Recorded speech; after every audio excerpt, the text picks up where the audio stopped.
everyone, welcome back to the Earthdawn Survival Guide, a podcast for all disciplines, paths, players, and game masters, and enthusiasts like Josh and myself. I am Dan. I am Josh. And on tonight's podcast, we will be discussing all things quizzical and thaumaturgical. Figmentical. Figmentical. I love that one. Josh, you use thaumaturgical all the time. You use thaumaturgical all the time when we're going to be talking about spells, and we're talking about illusion spells. So let's just make up a word. Mm-hmm. Go for it. Please, take it. Figmentical. I love it. We're 70, what, 72. This is 72 episodes in, and Josh gets to make up a word finally. So, I dig all of it. If you have a question for us, because we're going to read some emails here quick first, but if you have a question for us, please feel free to email us at edsgpodcast@gmail.com. We loved all the emails we got. In fact, we got some personalized artwork for Josh and myself, and we got one not to read on the air. So out of the 4 we got, we're going to read like 2. So sorry about that. But somebody did bring up a good comment, which was, hey, reviews, because Josh asked people to review the podcast. If you like us, hate us, whatever the case may be. Some people are having trouble in doing so. So wherever you can. Yes. Some podcatcher clients and services do not actually allow users to rate or review the podcast that they subscribe or follow through that. And if that's the case and you can't do that, that's fine. That's completely understandable. Do what you can. If you do use one, like I think it was, what was it? Google? I don't have the email in front of me. Was it Google Podcasts? And or Spotify. Google Podcast does not do ratings. Spotify doesn't, which is understandable because, you know, like you can favorite it. And I think or if you follow it, that might drive something in their recommendation algorithm, but they don't do reviews and stuff the way that, say, iTunes does. Apple Music, whatever they're calling it now, does. Yeah. So if you can, please do so. If you can't, because of the way you listen to the show, that's perfectly all right. Fine. We appreciate your listenership anyway. Yes. Before we get to the other emails, one other thing. In the previous episode in 71, where we talked about orcs, or we talked about Carafad. Oh, absolutely. I went on to a little bit of a sidebar where I was talking about Landis. Yeah. And the development or lack thereof in first edition and so on and so forth. Actually got a comment on the Facebook post about it from Lou, where he did not specifically remember saying that Landis was not developed because it was intended to be an area for GMs to develop on their own. Yeah. And I suspect I may have been conflating some stuff he had talked about with leaving open spaces on the map in general for GMs to develop on their own, and the lack of development in Landis, and thinking that they were sort of the same thing. They weren't necessarily. He did also mention that most of what I was talking about with regards to the phases of development and why certain areas were developed when they were and so forth was pretty well accurate in terms of that. So thank you for the clarification, Lou. 1 point for Josh. Thank you, Lou. Love hearing it, and I love the fact that Lou is listening. So thank you again, sir. You laid the groundwork. We stand on your shoulders. Josh and his team stand on your shoulders. I'm just an onlooker. So we have a couple of long emails, and if I sound hoarse through this, I am like 2 weeks after my second Pfizer shot, so I have a lingering cough that is the only after effect I have after this. So I'm working on it.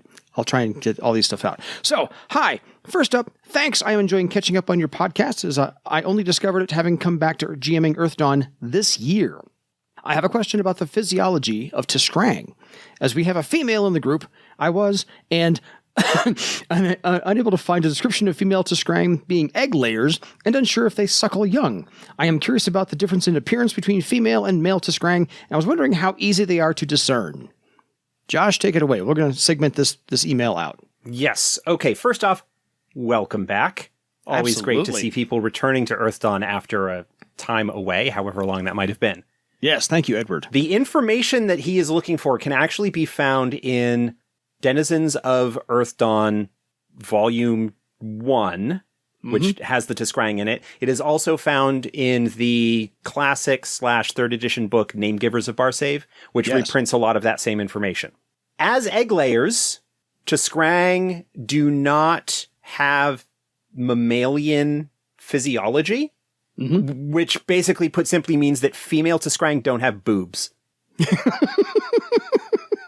In fact, it is revealed in the information about Tiskrang from the Denizens books that it is actually the males who, for a short period of time after the young are hatched, provide nursing sort of in that regard. And the bond between a child and what's called their Chida is the strongest bond that they have, because Tiskrang are communal families for the most part. And all of the eggs, barring some exceptions with House Sirtis, but the eggs are all like in a shared hatchery together, and nobody actually knows necessarily which female laid the particular egg. And so it's all a big community thing. But that bond between the young Tiskrang and the Chida is generally the strongest sort of emotional family bond that they have. Yeah. But there's also not really any discussion of what that nursing does to the male physiology. I've generally always considered it that Tiskrang can tell the difference between males and females. Yeah. But also remember that, I think this is mentioned in the 4th edition Player's Guide, but it's also mentioned in other places, that young Tiskrang do not, their gender is indeterminate when they're first born. And it's not until they go through Kaisa, through puberty, that their determination of male or female comes about.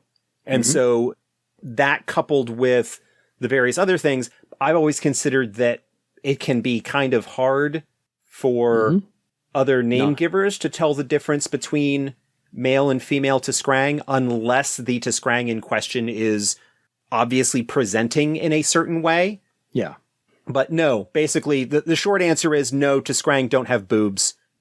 These sort of obviously female lizard people that you often see in fantasy art, like the Dragonborn from D&D, I think is probably the most obvious example that people will think of.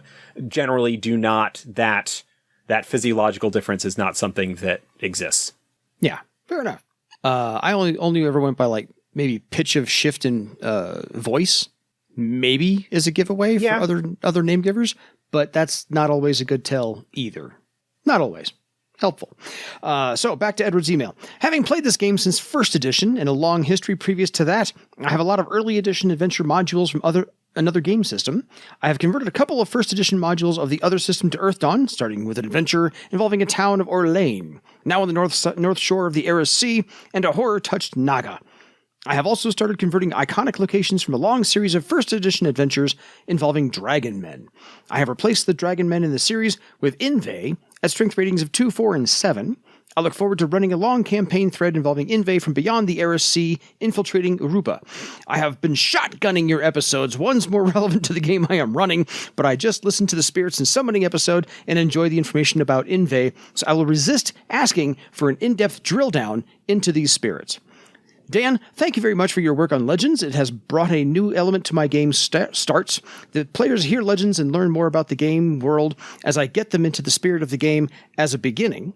I tie it into the Earthdawn soundtrack by Jan Hawk and Konstantin Kazantsis, which I use extensively for mood during the game. Josh, I appreciate your ruminations and thoughts and backgrounds on the goals you have for taking Earthdawn forward. Looking forward to the next Earthdawn Kickstart, hoping to see a Urupa book sometime soon. Thank you, Edward. Yes, there is a Urupa book in development. I've got some cool ideas for it.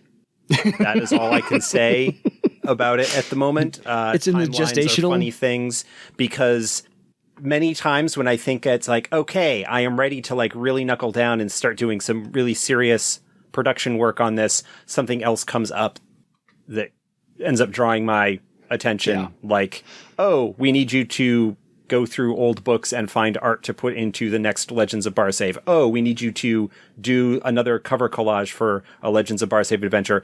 Oh, we want you to do this thing related to this other project that we can't talk about yet, although if you've been following our social media, you've started to get hints. That kind of thing. So, Urupa book, will eventually be out, but I don't know that we're actually going to see it this calendar year, to be completely honest. Fair. And there's that whole, work and family thing. Yeah, and then there's... Takes up a little bit of time. Day job and single fatherhood and all of that stuff. So. All of that stuff. And just in case anybody is actually curious, I do know that the Earthdawn soundtrack by X-Score is available on Amazon at this moment. So I have that. It's great. Yeah, I've listened to it a couple of times. Yeah, I have it on CD because I'm old-fashioned that way. One of those things. Anyway, our other email is from Nils, and he is from Berlin, Germany. I will not bother with trying to do a German accent because I will butcher it horribly. So I will spare all of you. Because it's been a while since I did, an orc. Anyway, hi, Dan and Josh. I found out about the 4th edition of Earthdawn about 3 months ago, and as the pandemic is still affecting life here in Germany quite heavily, I thought it would be great to find some people and start a new game online. I ended up as the GM and tried to find help on how to run an interesting campaign, letting my players experience how cool and awesome the setting is. Enter EDSG Podcast. My commute to and from work takes a combined 3 hours per day, so your podcast is the perfect way to kill that time and also prepare for my game. I wanted to thank you for that. Now I'm 62 episodes in, and I'm afraid I will catch up to the newest episodes very soon. What to do when there is only one new episode per week? Sad face. Listen to the Legends of Earthdawn actual play podcast. Absolutely. Because then you'll get to hear Josh more and me less. I also have one quick question. As the characters will have the opportunity to get to a second circle soon, and we have an illusionist and another mancer in the group, I wanted to know whether they can take another standard matrix if they already have taken one for their first level talent option. I found nothing in the rules against it. No, they cannot. It is only listed once in the option list because it can only be taken once. Gotcha. As I think has been mentioned in the episodes where we were talking about the various magicians when we were going through the discipline, the talent selections at novice and journeyman circles for them. Yes. In 3rd edition, when they had the first introduced the talent option thing, they would have standard matrix or enhanced matrix or whatever available at that tier listed a number of times equal to the maximum number of them that you could take. Mm-hmm. That was mildly confusing because it was the only time when something would be listed multiple times as an option. Yeah. And with the understanding that we came to with 4th edition that spell matrix items were a thing and not necessarily very hard to have made or to obtain in some way. Yeah. The need for magicians to have a lot of spell matrix talents was lesser, but also because the more spell matrix talents that they have, the less likely it is, the fewer options there are for them to use or to take other talents to flesh out their style. And we kind of wanted to give magicians a few more talent toys to play with, as opposed to just have everything being based on spells. And I say this as someone who is an absolute give me all of the matrices and all of the spells kind of spellcaster player. Yeah. Yeah. So, no, if at first circle your magician took spell matrix as their option, then that's it for that tier. Mm-hmm. At 2nd, 3rd, and 4th circle, they'll have to take other options. Yeah. Sorry, that's kind of the way it goes. But your free talents, and then you get that as the option. So you can start off with what, 3 as your best? Yep, you get your 2 for free, and then you can take 1 as an option, and that gives you 3, which at first circle is actually more than has been available ever at any previous edition. I think in 3rd edition, you could get 2 because you got 1 as a discipline talent and you could take another as an option. Mm-hmm. And then there was a 3rd that you could take as an additional option at a later circle, giving you a total of 3. Yeah. So. I don't know. I don't have the book right in front of me to double check. Anyway. Maximum you can start off with is 3 until you get to journeyman. Until you get to 5th circle when you upgrade one of the free ones to enhanced. And you can take an option as an enhanced matrix to give you a total of 4, 2 standard, 2 enhanced. Yeah. So assuming that's you the best don't you can have do. any items and whatnot. them's the rules. So thank you, Nils. Keep writing in, both you and Edward. And a quick little shout out to Lemon Crafton Jr. Thank you for the personalized art for Josh's character and my character. We'll get you some details later on. Appreciate it greatly. Love it. Love the fact that you spent some extra time on that one. So now we are off to discuss the fun part of the episode. Not that wasn't fun, but the more fun part, which is illusionism spells. Yes, we have covered Wizard. We've covered Wizard, we've covered Elementalist, we've covered Nethermancer. Yeah. Now we're doing the fourth of the magician disciplines that is in the player's guide. Yes. The Illusionist. Yes, and fear not, shamanism is on the way. Oh yeah, we'll cover that eventually. We'll get there. If you have not listened to our Illusionist Discipline podcast breakdown, that episode, whichever number it was, however many months ago it was for us, or if you want to refresh yourself, go back and listen to that, because there's a lot of theory and discussion about illusion that we may get into here. Mm-hmm. But yeah, illusionists are great. I was waiting for the standard line, but that's okay. I like it. Gotta have a catchphrase. It's just not the same if Josh doesn't say it's great. So anyway, as you're finishing building your character, your illusionist, dwarf, Tiskrang, troll, whatever, you get your spell selection. Be it 7, 8, or 9 if you're lucky, 10. Very fortunate. Spells. You get mostly first circle spells. You do get the option of picking a second circle spell, so we'll cover both first and second circle for that. So let's walk our way through this now. First circle, and these are just alphabetical because that's how they're laid out in the book. Assuring Touch, 0-thread spell. Yes. This is a potent anti-fear defense. One of the better ones. In fact, maybe one of the only ones that's available this early in the game. There are other fear defense abilities. Lionheart is a very common talent that a lot of people get, but it usually doesn't show up for most folks until they get into journeyman circles. Mm-hmm. Heartening Laugh is a talent that troubadours, I think, get in the novice tier. I think swordmasters get access to it as well. So there are a couple of things that do that. But this spell, 0 threads, touch range, provides bonuses to mystic and social defense, and willpower test bonus to any tests that are made to resist or throw off fear. Yeah, this is pretty potent for a 0-thread spell. Yeah, and it's not an actual illusion. It is a very nice fear-resistant social kind of Buffy type spell that I don't think gets the respect that I think it deserves. I mean, you look at those bonuses available for a spell, especially when you look at what else is potentially available that can do a similar effect. Mm-hmm. There's not much that's available this early.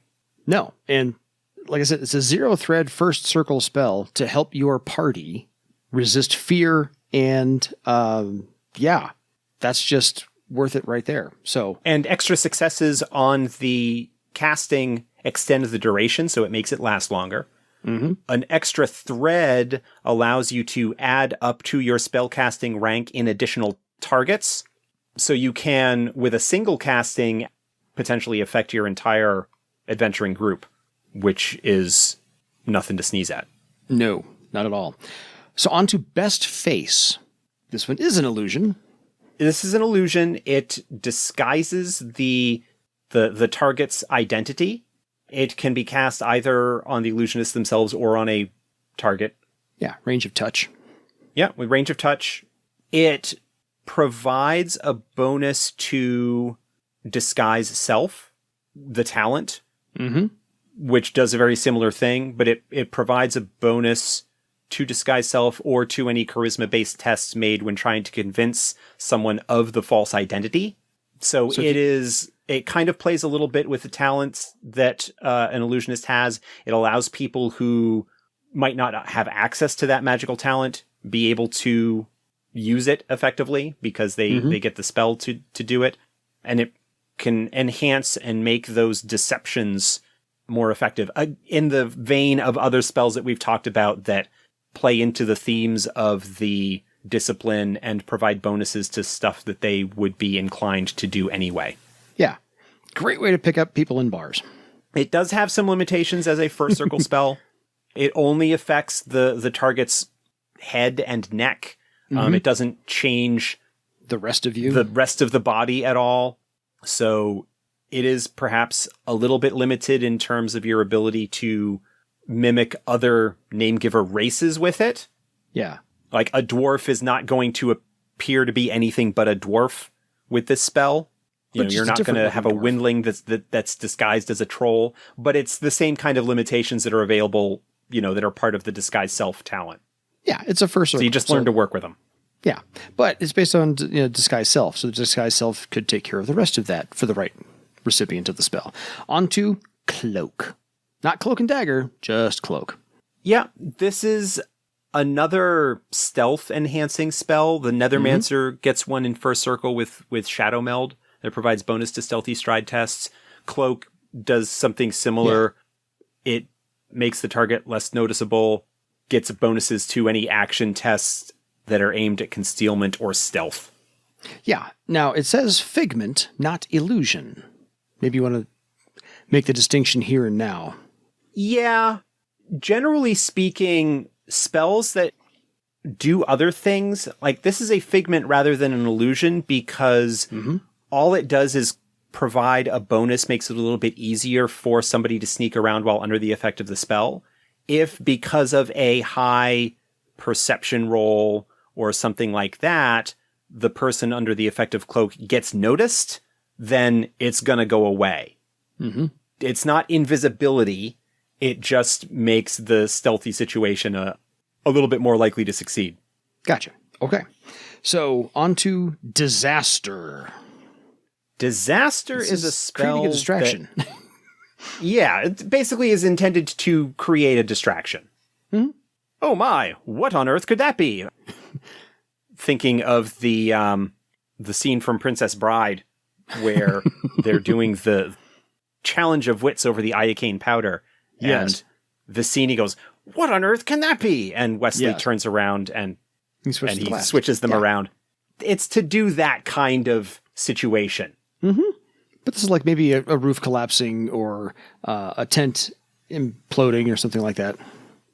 It does open up the opportunity for somebody to make a blindside attack against the distracted individual. There you go. It is tougher to do in combat. It does require an additional success because people in combat are already kind of aware of danger and a little bit less likely to be distracted in such a way.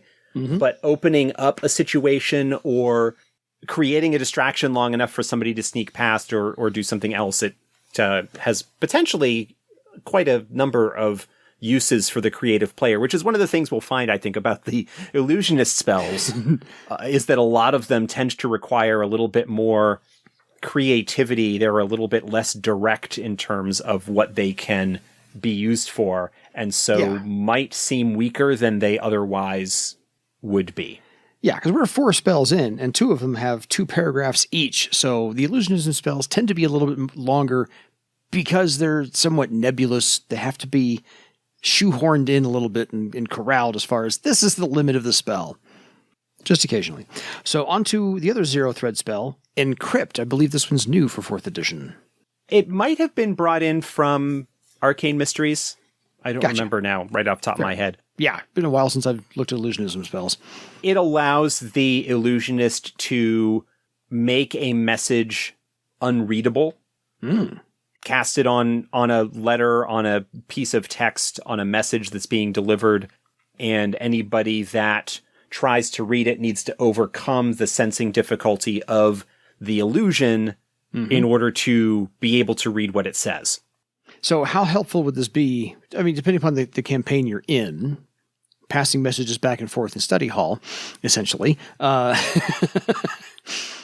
Essential to get it first circle, or maybe wait a little bit longer? It is situational. I think it's a spell that is really good to have as something that exists within the setting.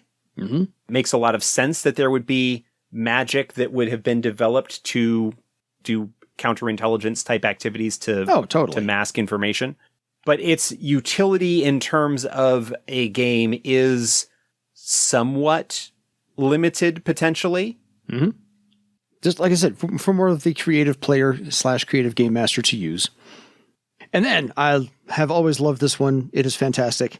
The classic illusionism spell, Ephemeral Bolt.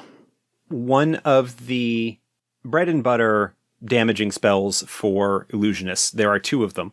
Yes. We'll get to the other one. This is, in terms of like direct damage, blasty spells. The other one we'll get to in a moment. But this is an illusion. The illusionist casts a glowing bit of energy towards the target. The default is a sort of wriggling, glowing green bolt. Yeah. Wiggles through the air and hits the target. Mm-hmm.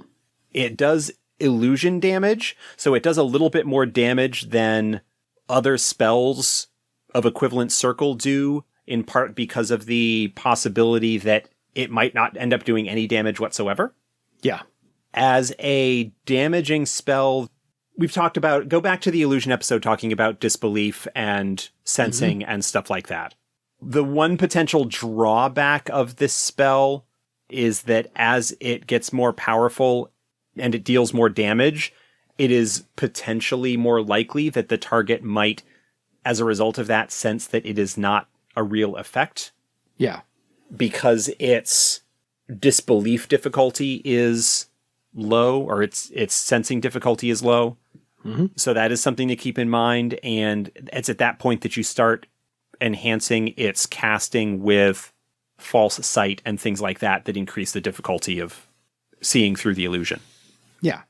On to Fun with Doors. And this is a holdover from first edition that is just so much fun to use. I will be honest, this is a frustrating spell.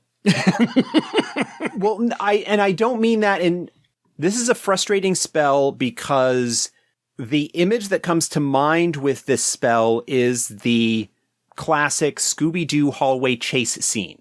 Gotcha. Where you've got the people going back and forth between the doors and it doesn't make any sense how they're going and wacky hijinks ensue.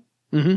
And so this is a spell that people who are inclined to play illusionists want to have in their repertoire because it's got a cool concept. And tricky. I've never really seen a situation where it has been used particularly effectively. I've seen a lot of attempts for it to be used, but it's a spell that I really wish worked better than it seems to from my experience. Fair. I've only seen it done twice, and both of those times are either in a tavern or in the hallway leading to somebody's room at the tavern, where they were able to just make the door appear 3 feet different. And the character they were picking on was hammered, drunk, intoxicated, and therefore made it more fun. However, it's useful for a little bit of a distraction, for causing a little bit of a delay. Yeah. Basically, you can make illusions related to the door, but it's a figment, so any interaction with the illusion makes it go away. There's a bunch of stuff that you want to be able to do with the spell, but you can't. Yeah. And that I find a little bit frustrating. I think for anything more elaborate, though, it would have to be a higher circle. And again, I think in the right circumstances with a sufficiently creative player, it can probably work just fine. It doesn't work the way most people want it to work. And so therefore it is frustrating as a result. I agree. I think if we give the caveat, it's more of a playful spell. Yeah. Go with that. Just leave it as a playful spell and not anything other than just, that's the nature of the illusion is, I'm here to have a little bit of fun. Fun with doors. That's why it's called Fun with Doors. Fun. Onto Monstrous Mantle, which is, again, a bread and butter spell. Yeah, this is a spell that I think all illusionists would be well served to take as part of their starting allotment. This is a spell that has existed since first edition. It is an illusion that enhances the combat capability, the close combat capability of the person upon whom it is cast. It increases their physical defense as well as their close combat attack and damage spells. So it makes them hit a little bit harder, makes them a little bit harder to hit. So it has both defensive and offensive capabilities. But like all illusions, does have the potential downside that somebody who gets a really solid attack in on the target of the spell is going to disrupt the illusion. Yeah. So what was changed from previous editions to fourth? Can you go into that detail? Nothing really. Okay. The only things that have changed is the nature of interacting with and discovering that it's an illusion. Gotcha. I think the bonuses, obviously, like the minor changes, I don't remember whether the previous edition offhand had a thread or not. Yeah, fair. But the basic, like, I think the some of the number values might have been tweaked slightly in a couple of places, but the basic spell premise is the same as it has always been. That works. I do love the fact that Monster's Mantle is 0 threads, but range of touch. So you have to be able to touch the person to give them the Monster's Mantle so they can go fight stuff. Send Message, which kind of goes along with the Encrypt spell, both 0 threads. This allows the illusionist to physically send a message on a piece of paper from themselves to somebody else that is within line of sight. This is the first appearance of an illusionist effect that shows up quite a bit, which is the closest thing to teleportation that kind of exists within the game. I was going to mention that. There's I think it's in Second Circle, another spell that does, no, it's not in Second Circle.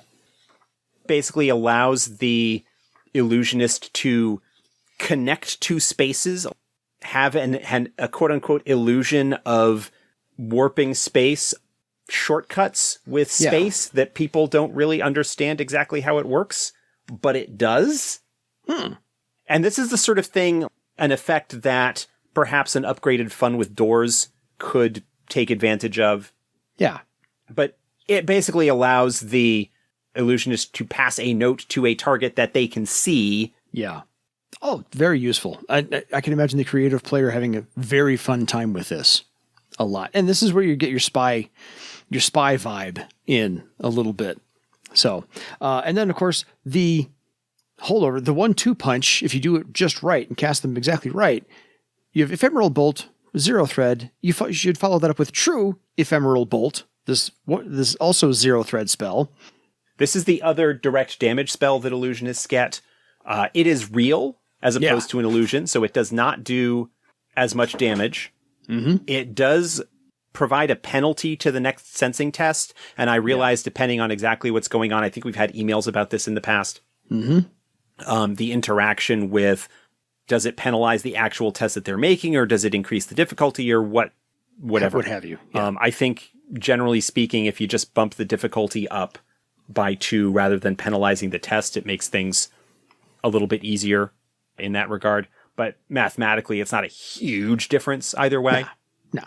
But unlike previous editions, we introduced in 4th edition the concept of some spells being able to be placed in the same matrix. Yes. With the small number of matrices that have always been available, it's generally not particularly common, at least from my experience, for illusionists to have both the real and fake versions of spells in separate matrices. Yeah. And that defangs part of the whole fun, to a certain extent, of playing with illusions and illusion spells. The idea of, you never know whether they're going to cast the real one or the fake one.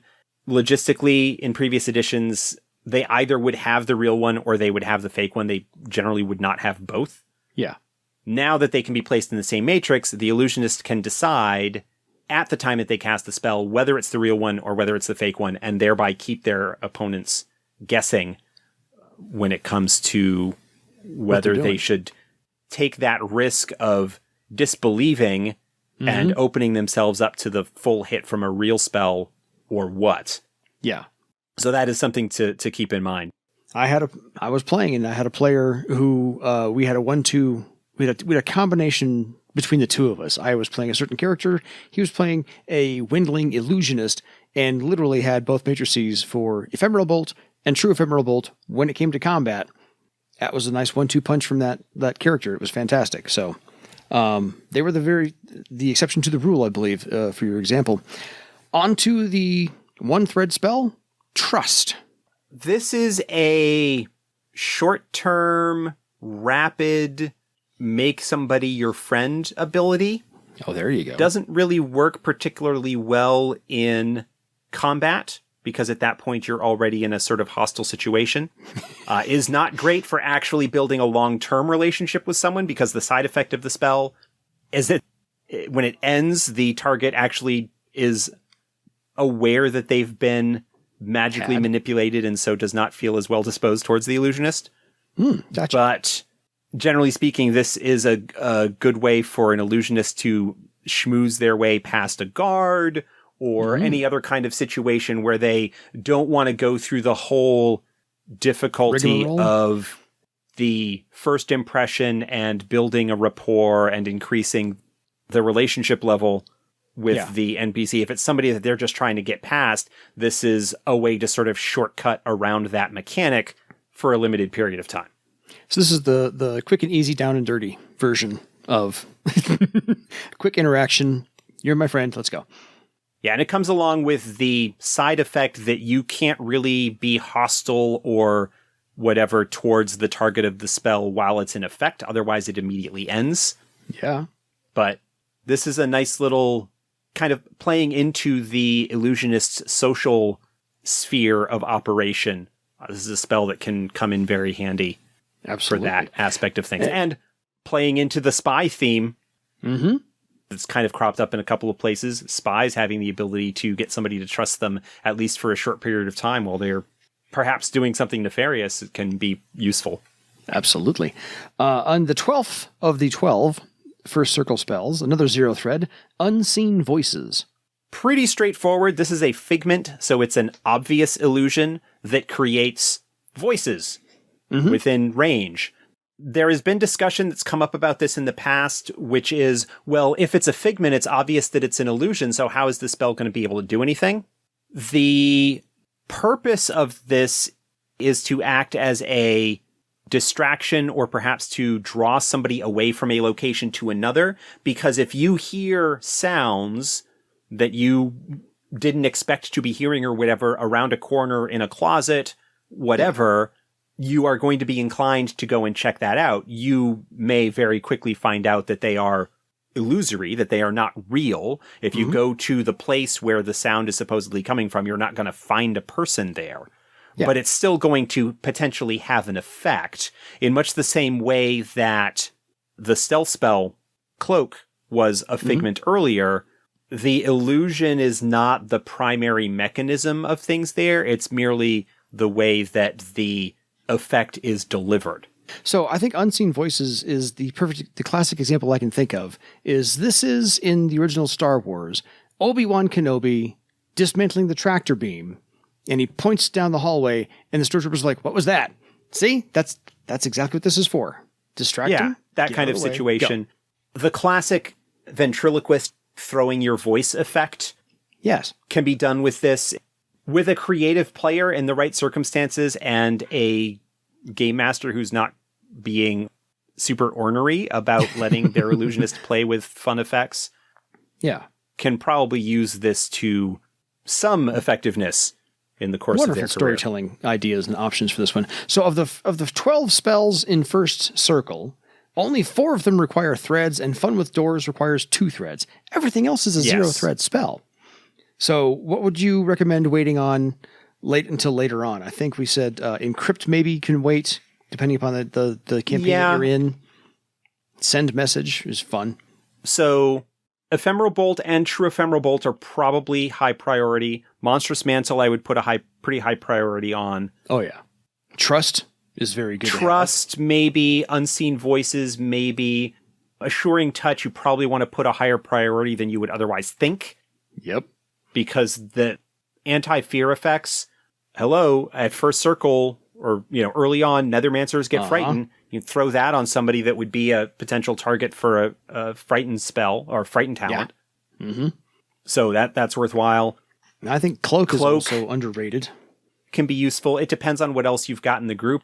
Boost the already useful stealth abilities of a scout or thief, or allow somebody who normally isn't stealthy to perhaps, like if you really need to sneak past a place, you spend a couple of rounds putting that on people. And if anybody listened to the Legends podcast, Virag used the Shadow Meld to great effect to stealth around dangers that we really didn't want to deal with. Yeah. And Disaster can be useful. I would say totally. Generally, Fun with Doors, you're probably not going to have as much fun with as you expect you will. We talked about the frustrations with that. Yeah. Send message and encrypt are probably a lower priority, especially if you're not going to be doing as much of a urban city-based social game. Yeah. But they can still potentially be useful. Yeah. And 5 of the 12 spells are all touch range. So your illusionist has to, if you're going to have those as a higher priority, stay close to the people you're going to cast those spells on. So, as we have done with all the other magician disciplines, and we'll get to the shaman eventually, is since you can possibly pick up a second circle spell upon your character creation and have that at the ready, let's go through second circle spells as well, just because if you want to have one in your back pocket or this ace up your sleeve, let's get into those. Blindness begins second circle. It's a 1-thread spell. We talked about with the Nethermancer how useful Ephemeral Darkness can potentially be. Oh, Ethereal Darkness? Ethereal Darkness, I'm sorry, yeah. No, fair. We're talking about Illusionist, so Ephemeral was on my brain. Absolutely. Ethereal Darkness for the Nethermancer. The darkness penalties are really useful if you can, even if it's illusory blindness, if you can make somebody unable to see for a limited period of time and strike them with darkness penalties. The full darkness penalty is a -4. For a second circle spell, that's pretty impressive.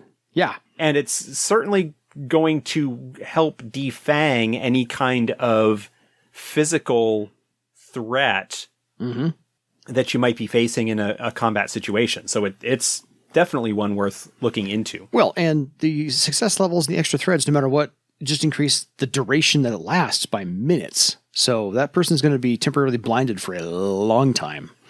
It does have the drawback of not being any good against things that don't actually need to see, because it does specifically target vision. It doesn't affect any other senses. It also is an illusion, and so it's possible, depending on the tests that the target is making, could act as sensing tests to potentially realize that they are not actually blind. Yeah. But even for a couple of rounds, those penalties are nothing to turn your back on. Exactly. On to Displace Image, a 1-thread spell. A solid defensive spell. It's kind of like the classic mirror image type spell, although there's a more exact duplicate of that at a higher circle for illusionists. But this basically makes the target to appear not where they are, which means that attacks made against the target, at least the initial attack made against the target, is going to fail. If the target does not react appropriately based on what happened, sort of where they appear to be, it does provide bonuses to notice that it's an illusion. But even as an illusion, if it gets sensed because somebody rolls really well on their attack test to try and attack the target, they're still not swinging where the target is, and so we'll miss them. So it is decent for even a limited type of defensive ability there. This reminds me of Thor trying to tackle Loki and goes through the image and Loki's like, are you ever not going to fall for that? So that one. I'm throwing out as many pop culture references as I possibly can. Innocent Activity. It's another sort of stealthy type spell. It allows the illusionist or anyone sort of within the area to look like they're doing something mundane and simple, but perhaps not be doing something mundane or simple. It is a fairly effective illusion in terms of masking what's actually going on. And so if you're setting an ambush or doing some other kind of task where you maybe don't want to be interrupted, but don't want it to be noticed that you're doing something that you're not supposed to, it can be a useful situation. Yeah, nothing to see here. Move along. And then one of my absolute favorites, Mind Fog. Mind Fog is useful. This temporarily makes a target forget what they were trying to do. I cast this. If it's successful, they can only react to things that are done against them. And so it is a kind of remove a target from combat kind of situation by making them confused about what was going on and what they were trying to do. But it's useful outside of combat as well. Anytime you're in a situation where you want somebody to or not remember what they were doing or what's going on, this is a nice little effect that you can put on. I cast this on myself every time I walk into a room and go, why did I come in here? See? That works. Phantom Flame. This is another damage spell. Yay. It is an illusion. It is one of a couple of spells that illusionists get that is an illusionary version of another discipline's spell. This is the illusionist version of the wizard spell Flame Flash, except that it's not real fire. Yeah. It does damage. It does physical damage the way that fire would, but it's illusory. And so it is possible that the target could notice that it's not real. But this, along with a couple of other spells, there are illusionists. If you are in a situation where you are perhaps pretending to be another discipline, having spells that look like the spells that another discipline might cast could come in handy. Yeah, because they don't know exactly who you are. They think you're going to do something else, and then they won't. This is also good for the Foley artist who really likes to do flame noises with their mouth. I have a friend who does that a lot, so it's okay. And I think the last one, See the Unseen. Yes. This is a spell that enhances the target's ability to notice hidden or secreted objects or characters. So secret doors, detecting illusions, I would allow it to provide if they were kind of examining it visually. Yeah. It does not allow the target to see things that they normally would not given the circumstances. Like if they can't see into astral space, then they wouldn't be able to see into astral space with the use of this spell. Well, yeah, the bonus doesn't, provide you with abilities that you don't already have, but it does provide a nice bonus to investigative or similar types of tests that you might be making. Searching a room, you're trying to find a trapdoor, a hidden compartment, anything like secreted that. Object. Yeah, something like that. So there are only 6 spells in second circle for the illusionist to use, so a total of 18 spells. Again, nothing to sneeze at. And if you're fortunate enough to get 7, to have the right legend points to do it, that's pretty easy to buy all 18 rather quickly. Eventually, for your beginning character, yeah. So not too horrible a little kit there for the illusionist. Any experiences otherwise with illusionists in your past? Well, we've got real quick. Needles. Oh, right. Who's the windling illusionist who regularly throws Monstrous Mantle on our frontline characters when a combat starts. Mm-hmm. So that's common. I don't know whether it was Mind Fog or the upgraded version of that. There's a there's a higher circle version of that. No, it was Clarion Call. It wasn't Mind Fog. It was Clarion Call that he used, which is a 4th circle spell that goes above and beyond, they forget what they were doing. It actually persuades them to do something in particular. Use that like on the or something like that. The Denerastus guy in Parlength that was looking to take all our stuff. I remember that was like the ace up the sleeve card of, I just changed the entire adventure. Yeah. The result is now going this way. So basically was successful long enough for us to get past things and then just leg it for Haven. Yes. I know that Needles has tried using Fun with Doors several times and never actually been able to use it the way that I think he wants. Fair.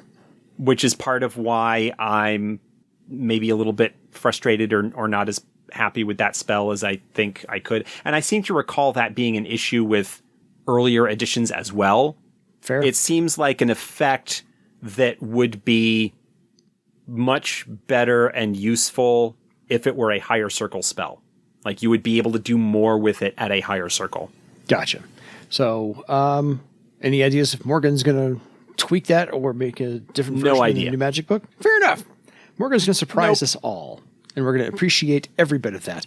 So that is our presentation of the illusionism spells you can possibly get upon your character creation. If you have any questions for us or any other suggestions about maybe how to use some of those spells, we'd like to hear, or stories you've had that actually, if you were able to use Fun with Doors effectively, how's that? That's a challenge for any listener out there. If you've used Fun with Doors effectively, please write in and tell us how that happened and exactly what the circumstances were. Josh will appreciate it. I will appreciate it.